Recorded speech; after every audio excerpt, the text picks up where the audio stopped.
Ar Rahim, Surah Al-Hijr, chapter 15, and we will be covering verses 45 to 50. And these are the references, and this is our contact number. Recap so far. Now, some of these the points which I'm repeating in every lecture on Surah Hijr, these are repetitive, but this is for those who might be looking at these slides or this presentation for the first time. The Quran is a complete book and it calls itself Al-Kitab. Events in the human world follow known laws and values, and those who make an effort can find their details and thus benefit from their life.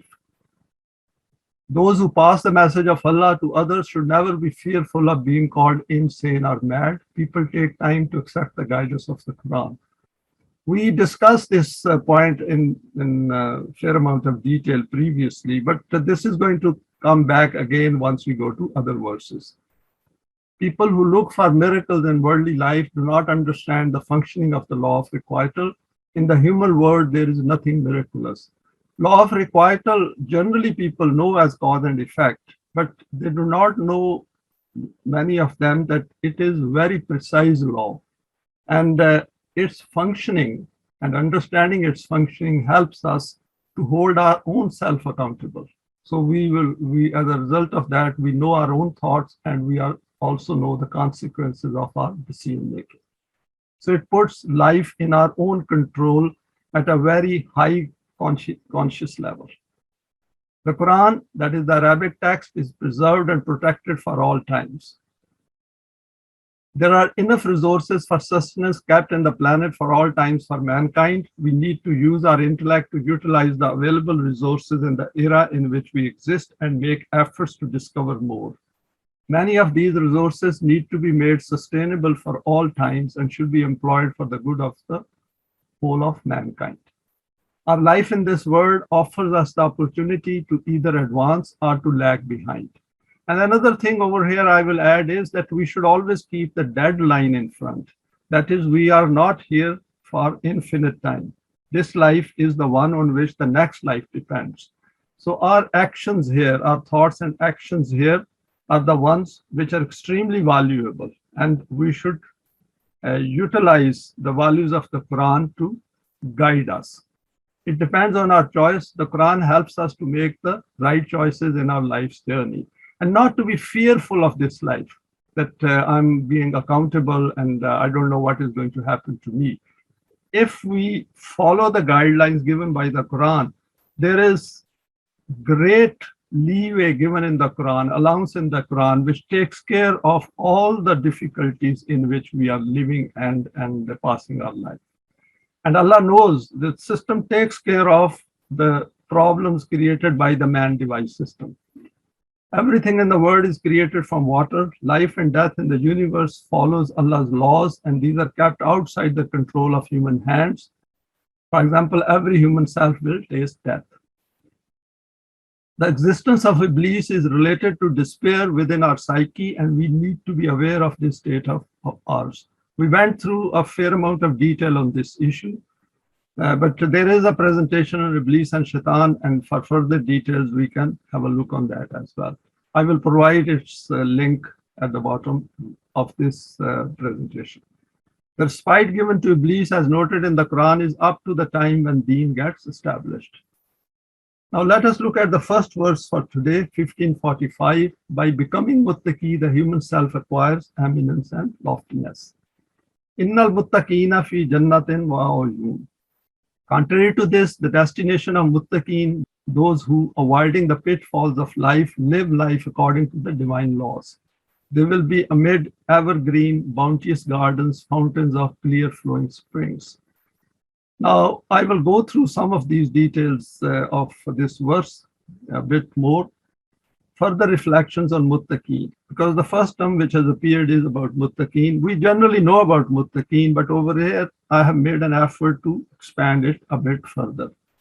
The root of Muttaqeen is given here, WQY, to guard something, supervising and taking care of something, saving from a harmful and pain-causing thing, means to take precaution or preservation.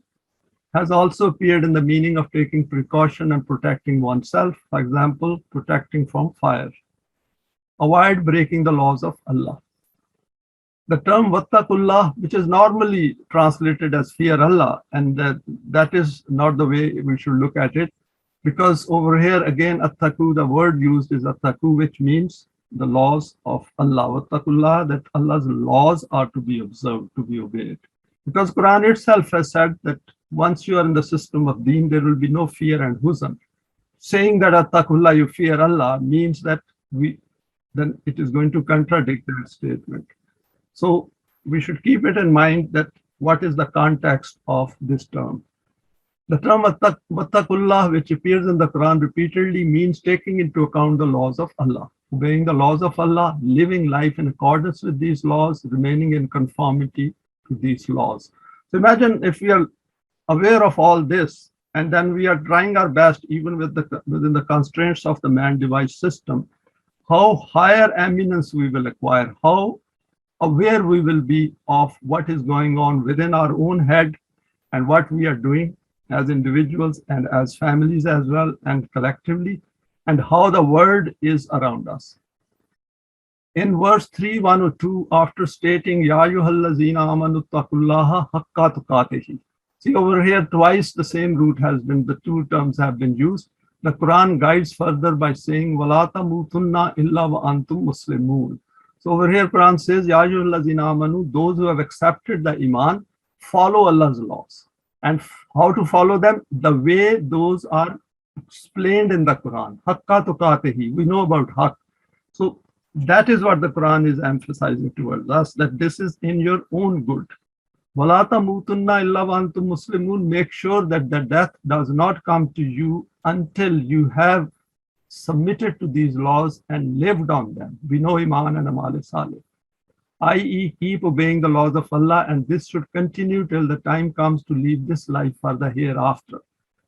Combined with this, it also declares that Ma anzalna alaykal Qur'ana la tashqa. That keep it in mind that the Quran hasn't been sent down to make your life miserable, to add more fear to the fear which has already been created by the human systems. It makes our life easy and helps us to get through those hardships which the man-device systems create. So it's a big psychological change within us, and that is where the Quran is addressing us. And that is why if we see that in the Quran, the term lakum is used, that it is for your own benefit, for you. Verse 2177, which we have gone through previously as well, sums up many of its constituents. And particularly I have noted one here, including Iman, when it states, وَلَكِنَّ الْبِرَّ مَنْ آمَنَ بِاللَّهِ وَالْيَوْمِ الْآخِرِ.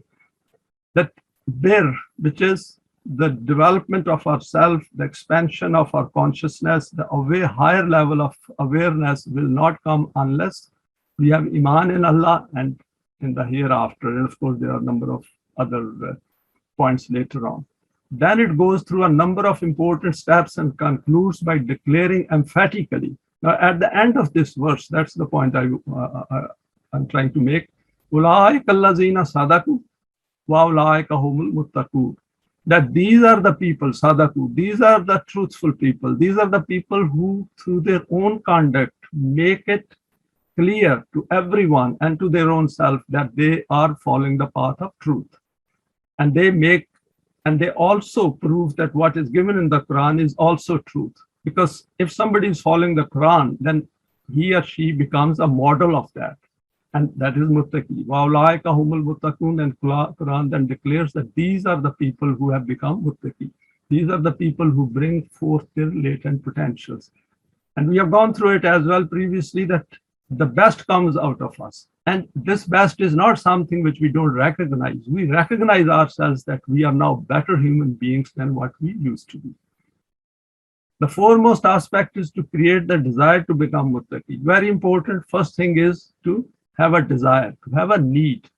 And then all the associated benefits appear as bir, leading to acquiring vastness of our consciousness, which helps to understand the guidance of the Quran.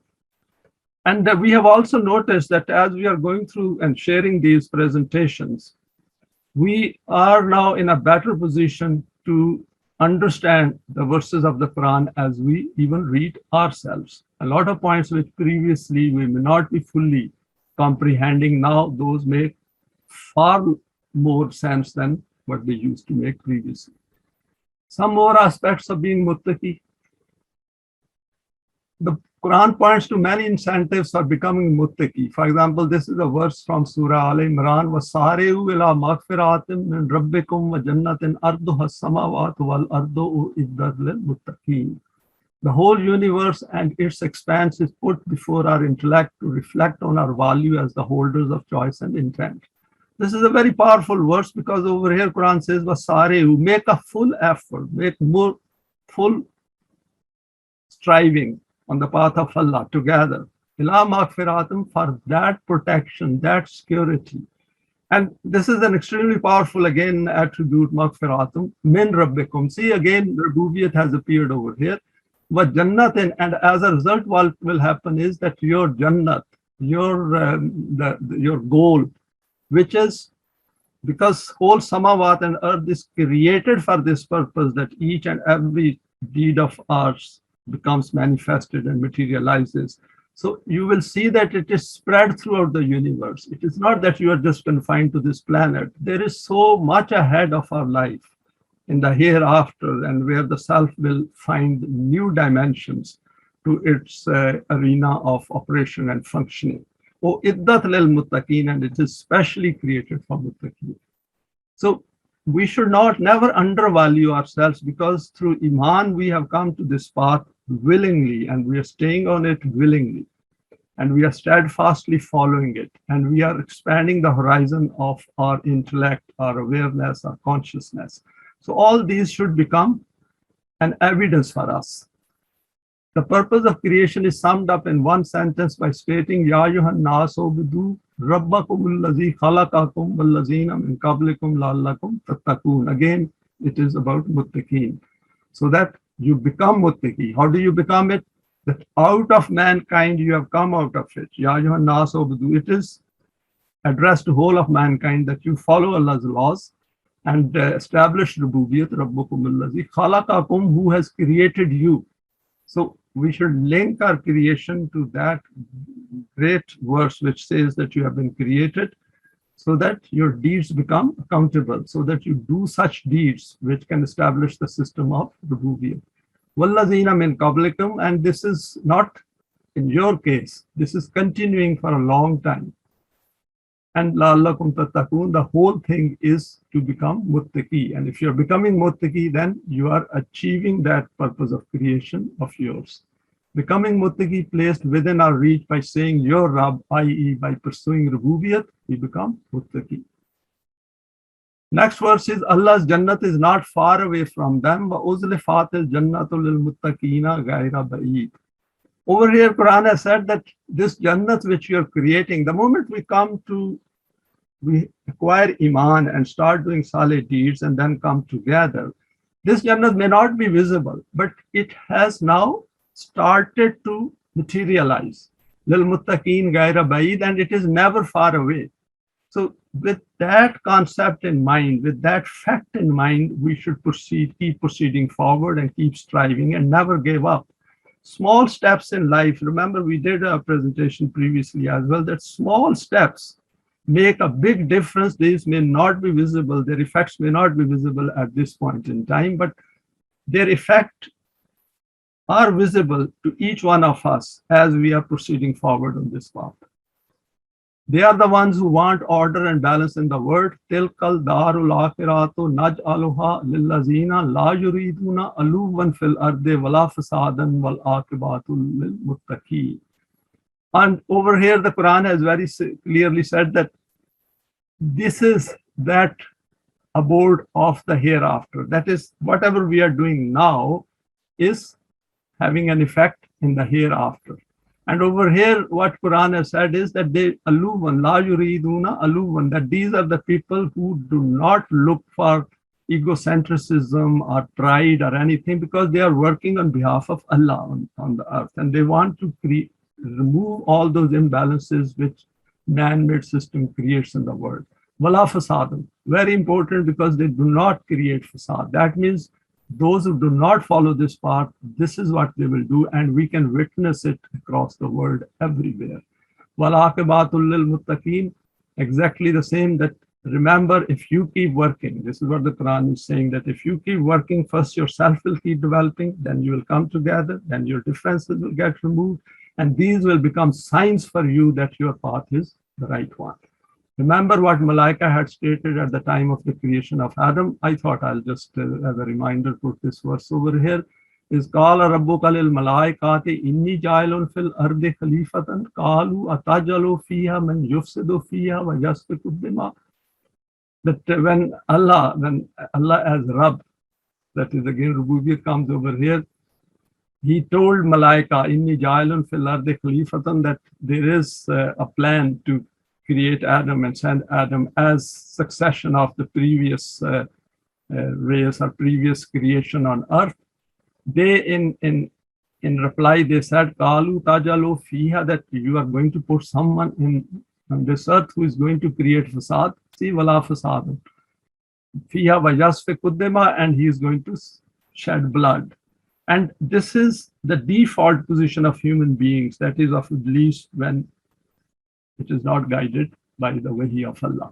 So this is the contrast. We should keep it in mind that once we have come to the path of Allah, we are the ones who see it clearly in the word, and we know this is not going to disappear till Mu'mineen, they emerge as a Jamaat, and that system of deen emerges as a model. The Quran guides to the straight path which was followed by the messengers of Allah, and over here I've quoted a verse. وَأَنَّ هَذَا صِرَاطِي مُسْتَقِيمًا فَاتَّبِعُوهُ وَلَا تَتَّبِعُوا السُّبُلَ فَتَفَرَّقَ بِكُمْ عَنْ سَبِيلِهِ ذَلِكُمْ وَصَّاكُمْ بِهِ لَعَلَّكُمْ تَتَّقُونَ. Again it is ending in tattaqun, that is so that you become muttaqi. Surely this is from the lips of Rasulullah, and of course when we pass on this message to others, it comes from us as well. Surely this is my way leading straight, follow it, follow not the paths which will scatter you about from his path. Thus does he command you so that you become muttaqi. So this is about developing that firm conviction on this path, that the path which we are following is the right path because the signs are visible to us. And of course, the first stage of the signs is within each one of us, and then of course, coming together and proceeding forward. Let's look at the next verse, 1546. Elimination of fear and huzn leads to security and peace. Adkhuluha bisalamin aminin. Two words here, salam and aminin. In this paradisical society, which will continue from this life to the life in the hereafter, they will remain protected from every kind of ruin, and full development of all their potentials will keep taking place.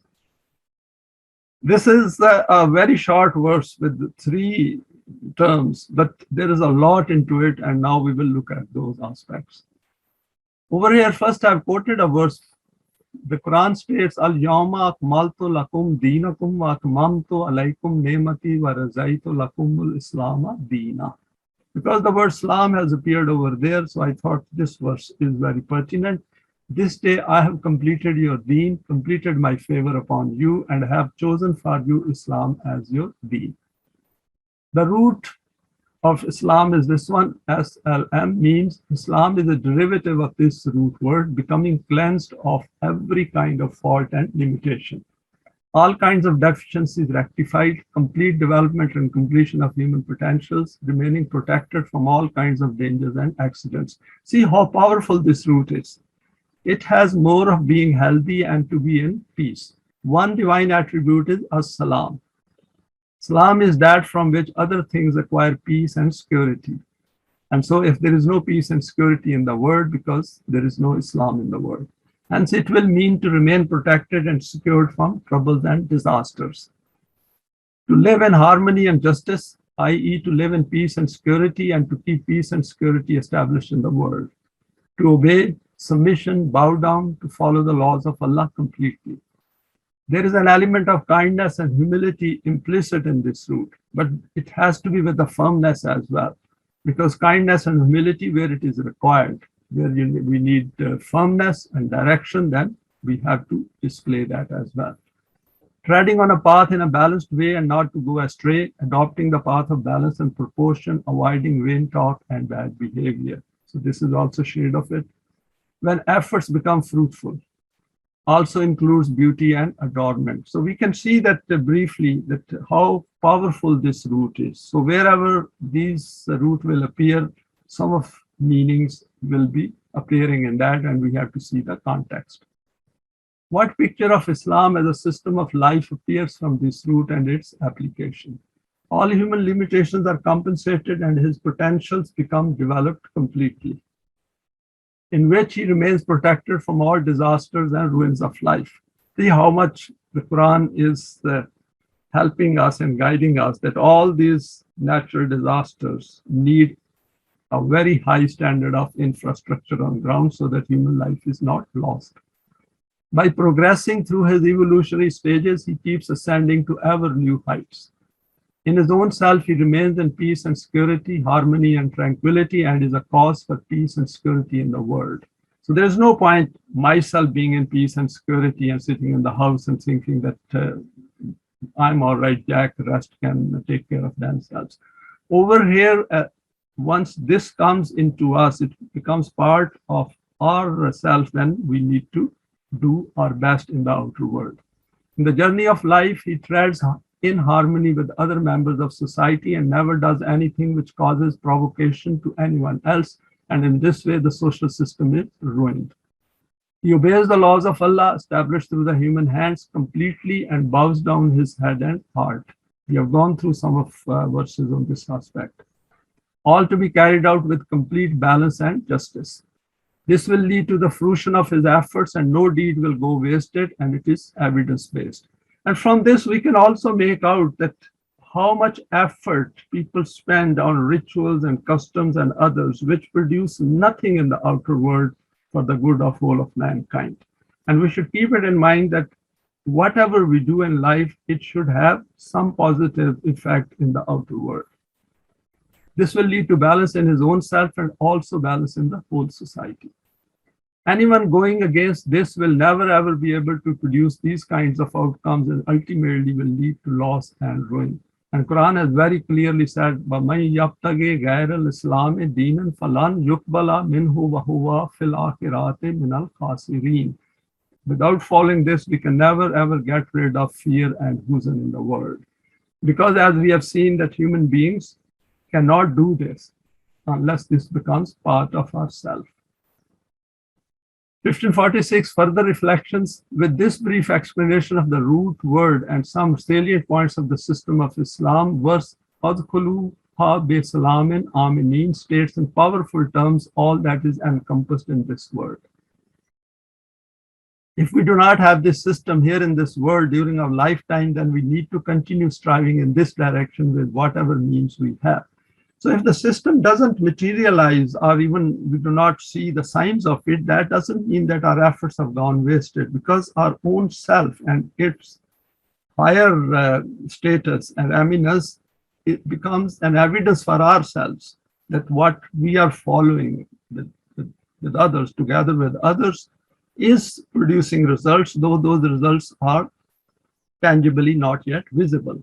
Allah recognizes this aspect by referring to some examples from the past. For example, وَقَالَ رَجُلٌ مُؤْمِنٌ مِنْ آلِ فِرْعَوْنَ يَكْتُمُ إِيمَانَهُ.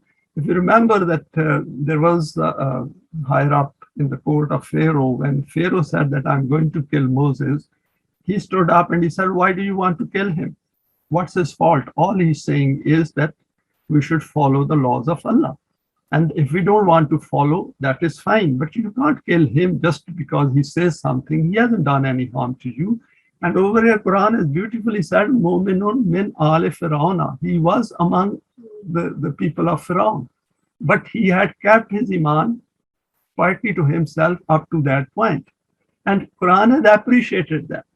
Our iman is not fruitless. We are, in fact, displaying far more of it outside. We are telling others and we are passing on the message to others as well.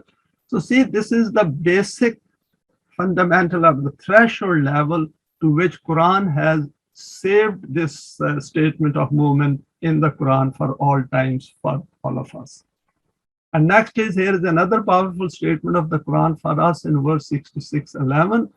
وَضَرَبَ اللَّهُ مَثَلًا لِلَّذِينَ آمَنُوا امْرَأَتَ فِرْعَوْنَ إِذْ قَالَتْ رَبِّ أَبْنِ لِي عِندَكَ بَيْتًا فِي الْجَنَّةِ وَنَجِّنِي مِنْ فِرْعَوْنَ وَعَمَلِهِ وَنَجِّنِي مِنَ الْقَوْمِ الظَّالِمِينَ.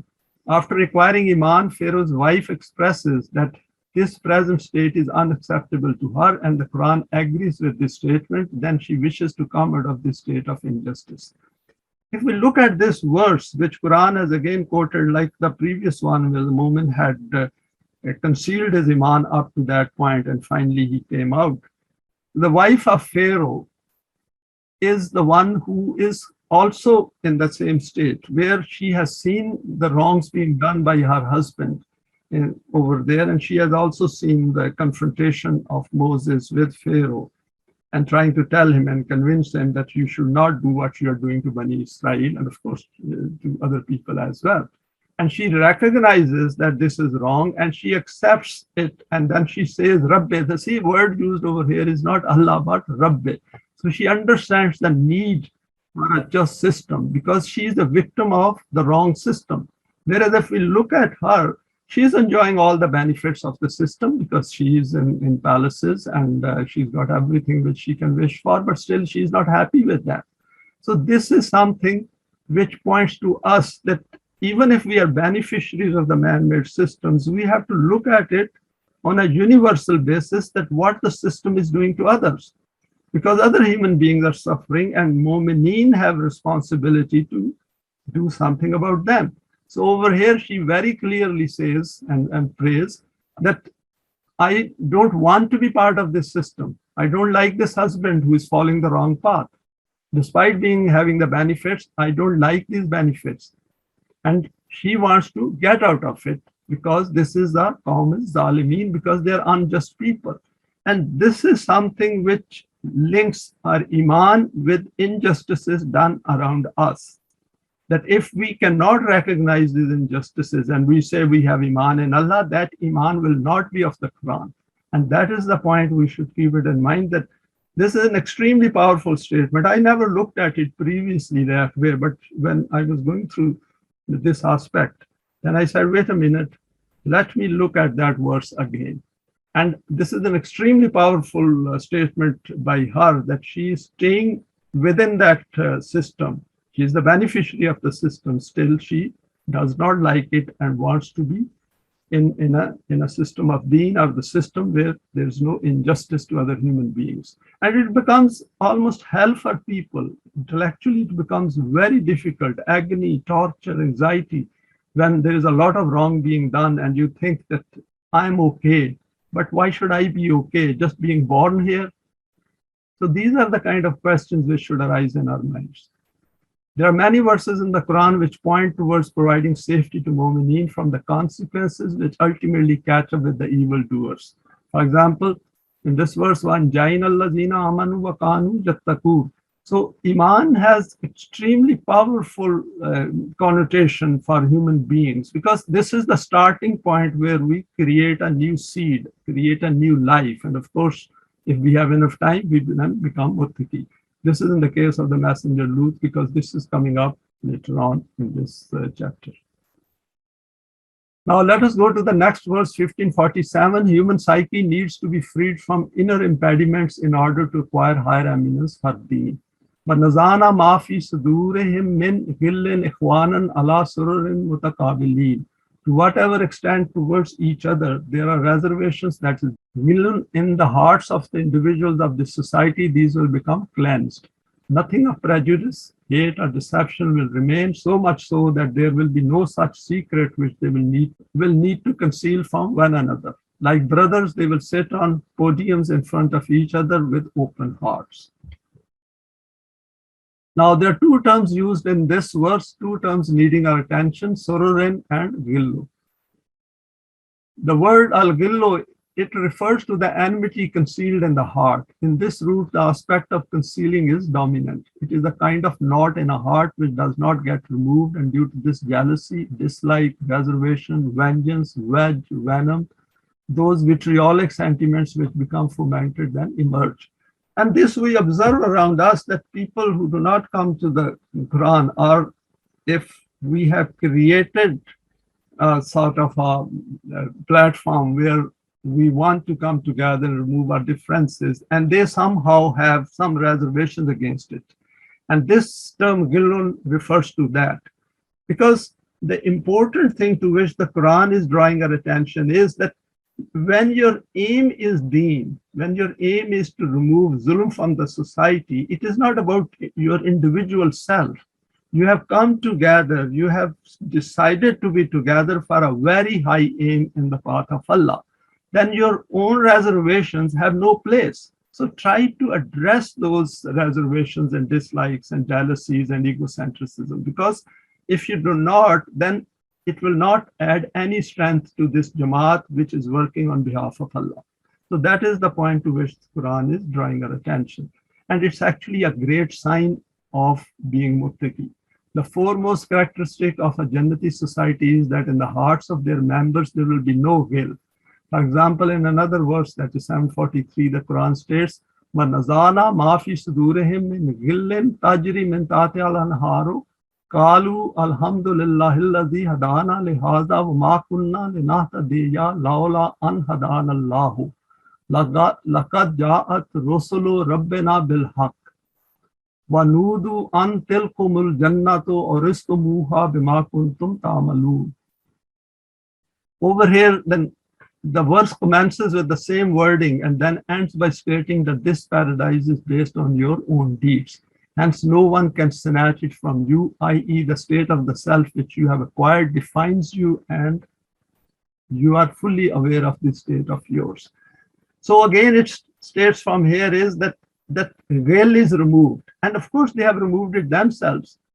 We all come to Iman with all our negative emotions within us, but we have to get rid of them because we have recognized them and we have looked at the higher purpose of life, and we said, if we keep those prejudices and egocentrism within us and that feeling of wedge and reservation, for example, we can say that so-and-so is trying to project himself, whereas it is not individual we are talking about the Quran and Allah. And unless we have Allah as a model and we are striving on this path together with a view to work towards the system of deen, then this veil will stay within us. And that will not help in our efforts towards the system of deen. And we can look at the rest of the verse in the Quran, but over here the important point was until kumul jannatu uristumuha bima kuntum ta'malun, that unless we remove this veil, we cannot be eligible for that Jannat which Allah says that you will get through a developed self. And this point needs a profound reflection, because if we cannot come together in this life on pure Quran with Allah as a model, and we have reservations within our own hearts against each other or about the platform itself or against Tolu Islam, then how are we going to be together in the hereafter? Because hereafter continues from here. And this is something very seriously we should look into it, that if we have reservations now, we find it difficult to share this together, and we still have differences, and we leave this world and go to the next life, and over there we want to be with them who were in this path here, but we were uncomfortable with them, we had reservations with them. So how are we going to be adjusted with them in the next life? And we are presenting an evidence against our own selves before Allah. So how are we going to be part of this until kumul jannat or istumuha bima kuntum ta'malun? Because our deeds, amalun, were with the veil in our head, with the veil in our hearts. So this is something which we need to look into. I looked at it very carefully and I said, it's not adding up. If we have made all the efforts to acquire Iman, like Pharaoh's wife, and we have a platform, we have an organization which is on pure Quran, but we do not put in our best on this, then that means we don't want to be with them who are on this platform in the hereafter. And it doesn't add up, does it? Next word is sorarin, and its root is given here. Its fundamental meaning is secret. Only those can sit face to face who have no secret from each other. Because if there is a ghil, then we have secret within our heart. We have reservations against each other. And that means we do not agree on some of the points which we discuss in the light of the Quran. The Quran states in another verse, وَيُلَقَّوْنَ فِيهَا تَحِيَّةً وَسَلَامًا تَحِيَّةً وَسَلَامًا. And we can see the roots of both. We have gone through Salam and Tahiyyatun is from life, Hayya. Therein they shall be met with salutation and peace. The terms used are Tahiyyatan wa Salaman, i.e. real life and its developed state. So Quran is drawing our attention continuously from beginning to the end to look into our own self, that what exactly we want from our life and where we wish to be in the hereafter.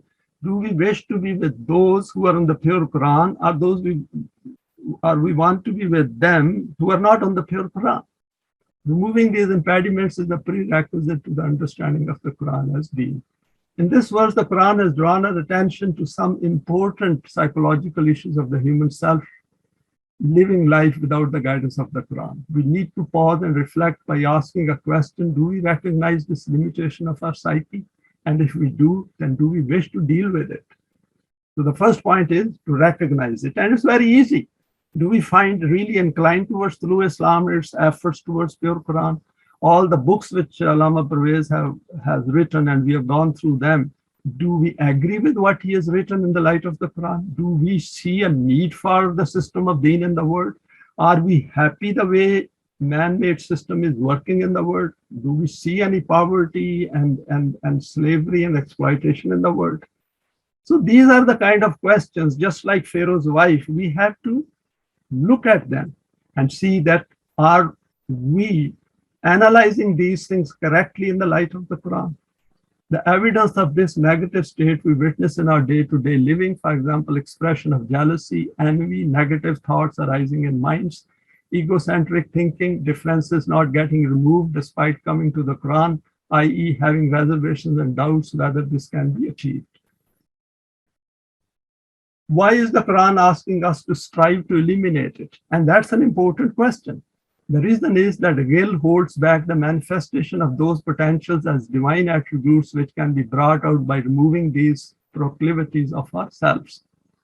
Because if we do not come together because of this, that we want to promote our own self, our own party, or our own sect and our own group, and we are not happy in for example, on Tolu Islam's efforts for pure Quran, and then we go out and want to do our own things, and we look at the numbers, there are more numbers over there. So it's not a question of numbers. Allah doesn't need numbers.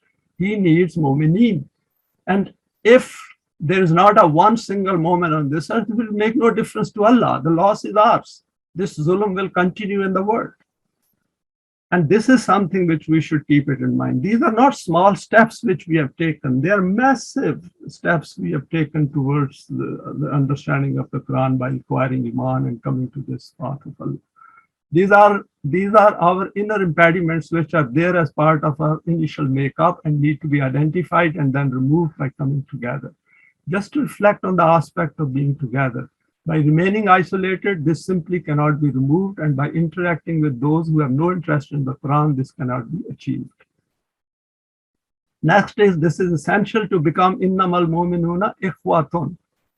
And over here, I've gone into the detail of this word ikhwatun. The root of ikhwatun is not merely brotherly. It means all those who have tied themselves to a common cause, common lofty aim, i.e. to be together in this life as well as in the hereafter.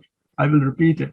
To be together in this life as well as in the hereafter. We should search our inner corners of our hearts and say, where would I like to be in the hereafter? Would I like to be with those with whom I strived hard on the path of Allah under the umbrella of the pure Quran, or with those where there were more numbers, but they were not purely Quranic, and they were not interested in changing anything in the world because they were the beneficiaries of this system. So that is something which we have to think through. because it's hard to see and where we want to be in the hereafter and in this life as well, because nothing will change in this world. Like that Pharaoh's wife, we will live among those who do zulm in the world, between whom there is no wedge.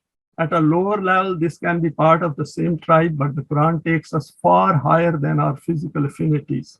And we know the verse 3103 where Quran says, "Tasimu bihablillahi jami'an wa la tafarraqu," and then later on it says that had you put all wealth, everything into this, your hearts would have never been united. This is because of the book of Allah. So verse 3103 sums it up comprehensively. Here we need to acquire and inculcate this feeling by looking at all the alternative relationships around us and then make a deliberate choice using our iman. It is iman in Allah which should bind us, and eternity becomes created in this connection. So the life which we create within us is not otherworldly. We know we have created new life because we are manifesting it by coming together, by sticking together, by not looking and saying, oh, nothing is happening. This very question that there is nothing is happening means that we haven't really understood the Quran the way Quran wants us to understand it. Continuing with more reflections, the Quran does not leave it as merely an abstract statement, but turns it into evidence. Physical model in this world which proves to us that what is being stated here is a statement of concrete fact. It is al-haq. In the man-device world, we see that human status based on relative values is decided by, for example, seating them in different rows. Here are a few pictures as evidence. I put down some pictures over here from recent burial of the Queen of England. And just see, there are 1, 2, 3, 4, 5 different status. There is a dead body here, and these are the people, and underneath they are all human beings. Of course, they are guarding a dead body. And over here, these are the commoners standing over here. They are the lowest. And then these are the next ones, which are a bit higher because they are more powerful. And they are more powerful because they are displaying it through different uniform. And then they are the most powerful. And then the dead body of the most powerful. And we can see all this going on right in front of us in the world. And they all are human beings, and they are all mortals. They all have to die one day and hold themselves accountable for whatever self they have created for themselves. So keep these things in mind. These are not ordinary things to which Quran draws our attention. And then see that what Iman makes out of us, that we can recognize all of this. Previously, we would have been one of these standing on the footpath. And over here again, see the rows like that. And Quran is saying you will be facing each other. Here the Quran has beautifully summed up that having no reservations in their hearts, united in one cause defined by Allah, they will be facing each other with no secrets hidden in their hearts from each other. This means that prior to that, humans conceal their secrets. Hearts and minds need to be focused in deen on La ilaha illallah. Having secrets in heart, for example, if we have a secret and meet another human being who also is hiding a secret, there can never be fraternity and understanding between the two individuals. That is why, for example, all Iblees, they come together and they share the secret, and they hold their secrets away from the common public whom they want to control. And this is towards the Quran is drawing our attention. Two aspects of deen noted here. La yamassuhum fiha nasabun wa ma hum minha bimukhrajin. Their hardships, fatigue, or weariness will not be able to even touch them. See how Quran is recognizing all this, that the hardships, fatigue, and weariness of a wrong system. They will always remain fresh and lively and bright and alert, nor will they be turned out of that place. So this is that kind of Jannat. This is that kind of system which we establish. And once we establish that, because that system involves our willingness on that. And that willingness is there far ahead. Before we establish that system, we have brought a change within us where there is no guilt and there are no secrets. The Quranic outcomes manifest in this life. Two aspects stand out in this verse, i.e., firstly, no weariness, weakness, despair will touch them in the Quran. Is the Quran talking about the next life here? What about this life? This is supposed to be the state of a developed self right in this life. When we hold on to the rope of Allah, then we have got hold of the infinitely strong support. Secondly, once we have achieved this exceptional status through the Quran, then no one can ever take this away. This is that resolve and steadfastness towards which the Quran is drawing our attention. The Quran helps us to transform our outlook completely. Man-device systems contribute to every kind of cognitive dissonance, that is civil war within us. And the beauty of the Quran as it is from Allah is that it points to these issues of life and then helps us to deal with them progressively. Quran doesn't want us to change overnight. We take time, and we should only accept its guidance when we are fully convinced about it, because half-hearted acceptance will not provide us those benefits which are associated with full connivance of the heart and the mind. Allah does not expect us to change overnight. The only condition is that this transformation should take place well before our physical death, because then we will not have time to grow that seed which we have acquired through our iman. Otherwise, we will not have time to do salih deeds. By stating وَمَا هُمْ مِنْهَا بِمُخْرَجِينَ, the Quran has, that is, they will not come out of it. They will never come out of it. They will not be extradited from Jannat, because that Jannat they have created with their own hands. It is part of their own self. The Quran has made it absolutely clear that since we have earned this status through our efforts willingly, hence no one can snatch it away from us. Even right in this world created by the human intellect, no one can take away our qualifications from us. The knowledge and expertise gained becomes part of our intellectual self, and we observe it. Whatever we have acquired, whatever experiences are, these are part of ourself. The Quran has declared, tilkumul jannatu aw rizqumuha bima kuntum ta'malun. Very beautifully, it is summing up ta'malun, that whatever you have done, that is your Jannat, leaving no doubt about its 100% ownership by those who achieve it. And we verify this through our solid deeds in this life before we leave here for good. Next verse 1549, for self-development, we need protection and nourishment, then these potentials emerge within us. Nabi ibadi anni anal ghafurur rahim. We have noticed that there are very verses with very few wording, very few terms, but there is a lot into them. O Rasool, give this news to my devotees that for them there are the means for every kind of protection and nourishment with me. Ibadi, that is my servants. And this is a beautiful term from Allah, that once you are on this path, then He calls us as His servants. 1549, the signs of change in the human psyche to be verified using the Quranic criteria. Here Allah has pointed to two important aspects of following the path. Firstly, the need for protection and security, i.e. to be sure that in the dissemination of this message, we are aware of the risks and to take measures and precautions. Secondly, to ensure the growth of ourselves by acquiring education and training and through the practice of solid deeds. The attribute of Ar Rahim, we know Rahim is related to nourishment and development, has appeared at a number of places in the Quran, and we need to look at other attributes appearing with it, which means that knowledge of all those attributes will lead to determining their connection with the self's development.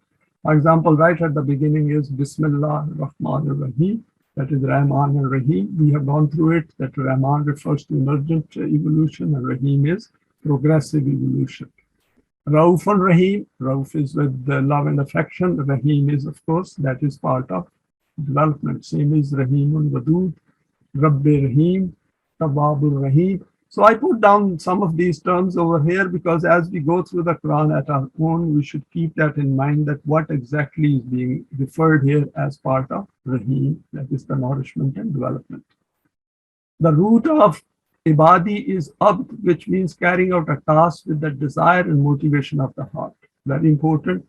It includes initial difficulties leading to great benefits later. It means that the restrictions which we initially impose on ourselves to obey the laws of Allah lead to the development of ourselves. There are always some kind of limitations which we have to impose on ourselves, and that is the risk management in our life. If we have certain default emotive states, we have to come out of it by recognizing it and then overcoming them so that we can bring best out of it. The Quran has called Mu'mineen as Abd of Allah in a number of places and also called himself as Wali of Mu'mineen. For example, Abdullah, Ibadur Rahman, Abdul Munib. Again, we should keep these things in mind, that in what context the word Abd has appeared in a particular verse. We go to the last verse for today's presentation. Consequences of wrong deeds cause pain and ruin. Wa anna azabi huwal azabul alim. So Quran over here has come to this verse by stating that what is Mu'minin doing over there, and those who are not following this path, then what is the consequences of that. But for those people who purchase the means of annihilation for themselves by displaying my laws, there will be agonizing devastations. Understanding azab in the word provides incentive towards deen. This is part of it because we are living in a world which is the initial stage of our life for the life of eternity in the hereafter. And in our pursuit for the system of deen, everyone is not going to become a mu'min and conform to Allah's laws. So we need to know that at what state of development each individual is around us. Because from deeds and behavior and conduct, we can draw a lot of conclusions. And Quran has pointed to this fact that you have to, for example, to recognize Munafiqeen, you have to see that how they behave. So that means collection of information, some kind of system we have to have in place. And this is important because without it, we cannot understand that how we are going to observe the progress of the system, because people who do not agree with the system of deen and maybe even working against it, they are out to harm it. And we know through the history that it was harmed after about 100 years. When the Quran mentions punishment of human deeds, Allah at times relates these to himself. The consequences of these deeds do not appear from outside. These are built within human actions. For example, I've taken examples from our physical life, taking drugs, smoking, drinking alcohol, and those kind of things. Even in the case of creating wars, unrest, chaos, injustice, it may appear as if these are imposed from outside. Allah doesn't do injustice to anyone. These are the consequences of the wrong decisions of people against each other in the physical domain, and Allah does not do it to human beings. The Quran has clearly declared, based on evidence, Inna Allaha la yazlimun nasa shay'an walakinna nasa anfusahum yazlimun. That Allah, surely, Inna Allaha, surely Allah will never cause any zulm, any injustice to any human being. It is beyond him. He follows his own laws. Walakinna nasa, it is human beings who do wrong to themselves because they do not follow the righteous path. As a result, they suffer and their life ends in hell. They create hell here, and of course the continuation of hell beyond their death. Here the Quran has made it clear that whatever we do, its imprint is on ourselves. With practice and experience, we can easily recognize its effects on ourselves. In our case, the good effects of salih deeds. Next point is the Quran has used different terms for azab. Here it is azabul alim, the punishment of extreme grief. So we should look at it where azim, for example, is a supreme punishment. Of course, this will be a very high degree of punishment, maybe encompassing many other negative aspects of our life. So we should look at it as azabul muhin as well. That is also another kind of punishment which we incur on us. So we can bring to mind all kinds of events and acts in the world which cause grief. For example, death by an accident, loss of livelihood through injustice, exploitation, slavery, physical and mental abuse, extreme poverty. So we need to understand the context. For example, if mu'mineen suffer, it will be taken for granted that they are suffering because of the wrong system around them. It is not that they are contributing to the wrong system. They can never ever contribute to the wrong system. They will in fact be trying to mend it. They will be trying to improve it. They will be trying to admonish and provide warning to others that don't do it. This is the wrong path. The other types of punishments are described in the book titled The Life in the Hereafter. What does the Quran say? By G.A. Pervez, chapter 18. Very comprehensively it is dealt over there. There are a lot of references given as well. And it's actually an outstanding book if one can get hold of it and read through it. And one can benefit a lot. With that, I come to the end of this presentation. Thanks for your time and for sharing this presentation.